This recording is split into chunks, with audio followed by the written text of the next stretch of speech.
Assalamualaikum warahmatullahi wabarakatuh.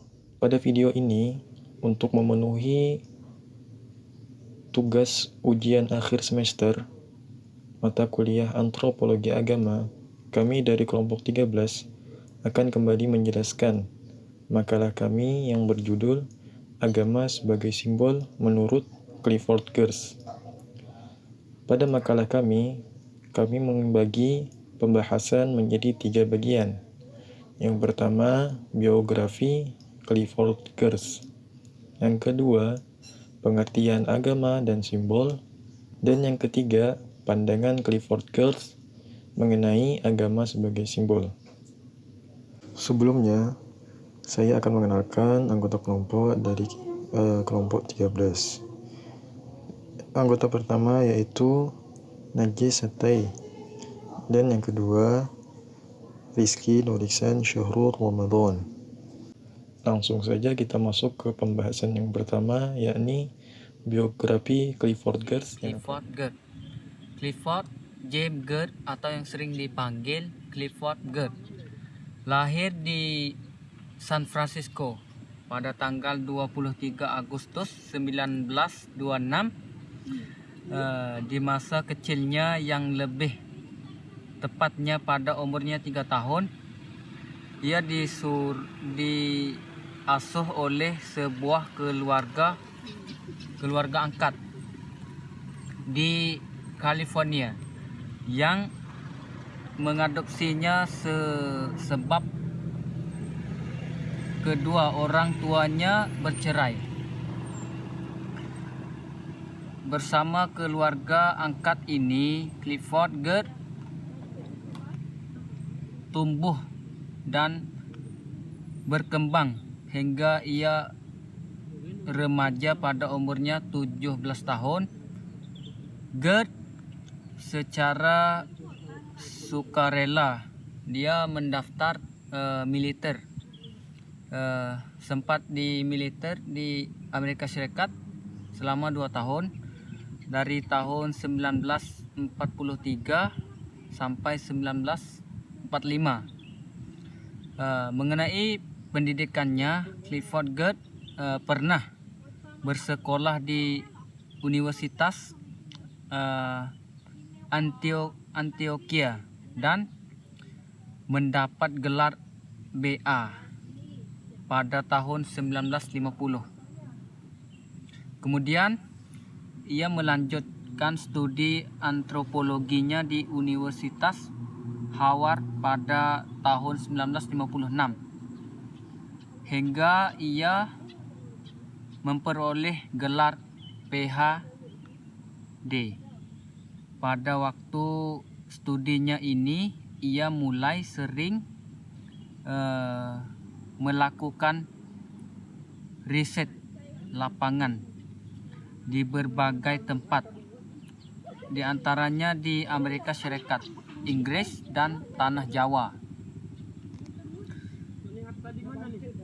Bersama istrinya yang bernama Hilders, yang juga seorang peneliti, ia melakukan penelitian di Jawa di wilayah Mojokuto atau yang sekarang disebut sebagai Desa Pare, Kediri, Jawa Timur pada tahun 1952 hingga 1954. Setelah melakukan penelitian di Mojokuto, Clifford Geertz kembali ke Howard dan di sana berhasil meraih gelar doktor di bidang antropologi dan sekaligus dia menjadi guru besar pada tahun 1970 hingga tahun 2000. Clifford Geertz meninggal pada usianya 80 tahun tepat pada tanggal 30 Oktober 2006 di Filipina. Ia meninggal setelah menjalani operasi jantung di rumah sakit Universitas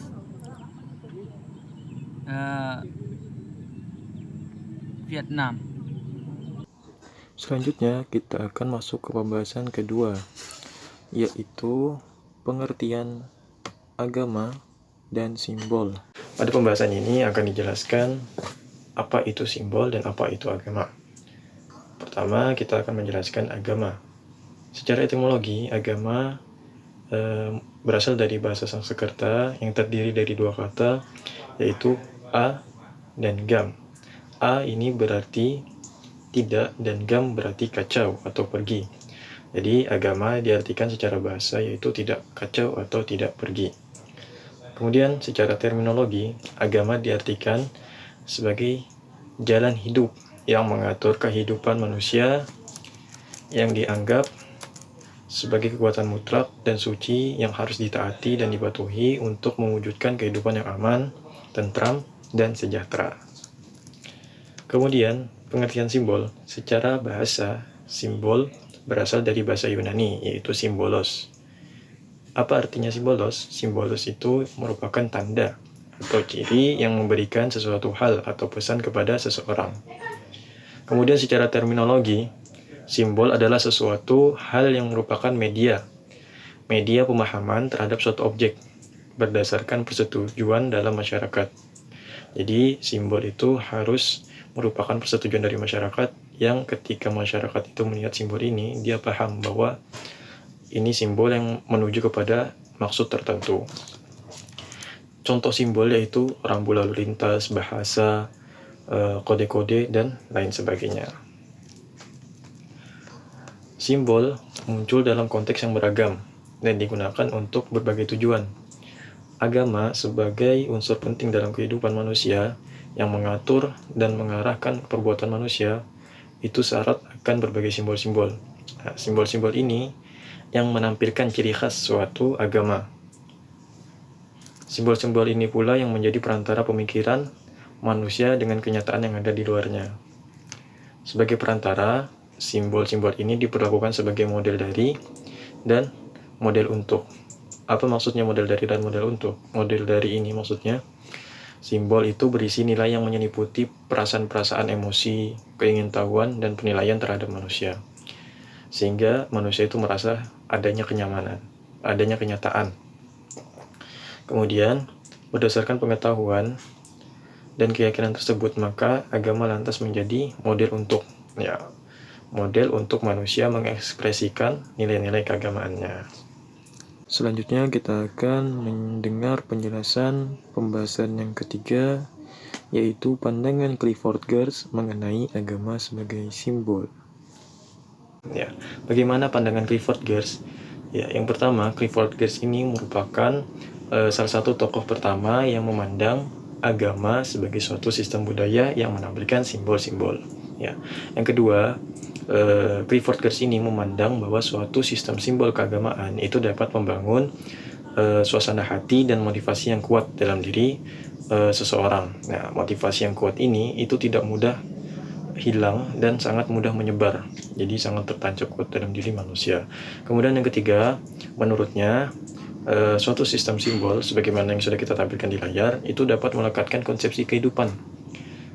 Jadi suatu sistem simbol ini dapat memperkuat konsepsi kehidupan dengan pancaran yang nyata, faktual. Dan yang terakhir menurutnya bahwa suatu sistem simbol itu dapat dianggap lebih penting oleh manusia dari apapun. Sebagai contoh, sistem simbol ini adalah ritual di Bali. Ritual di Bali ini menjadi simbol keagamaan masyarakat Hindu di sana, di mana ritual ini itu dapat membangun hati, membangun suasana hati masyarakat di sana dan memperkuat motivasi masyarakat di sana dalam beragama. Kemudian ritual ini juga lahir dari dasar keadaan masyarakat di sana yang kebanyakan beragama Hindu.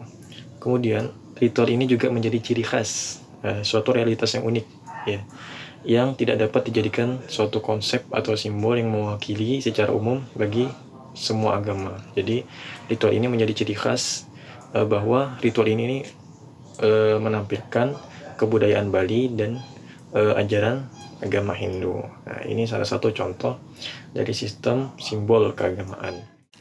Mungkin demikian yang dapat kami sampaikan dari materi makalah kami mengenai agama sebagai simbol menurut Clifford Geertz. Diharapkan dari apa yang kami sampaikan ini dapat memberikan gambaran kepada kawan-kawan pendengar. Terima kasih kami ucapkan. Wassalamualaikum warahmatullahi wabarakatuh.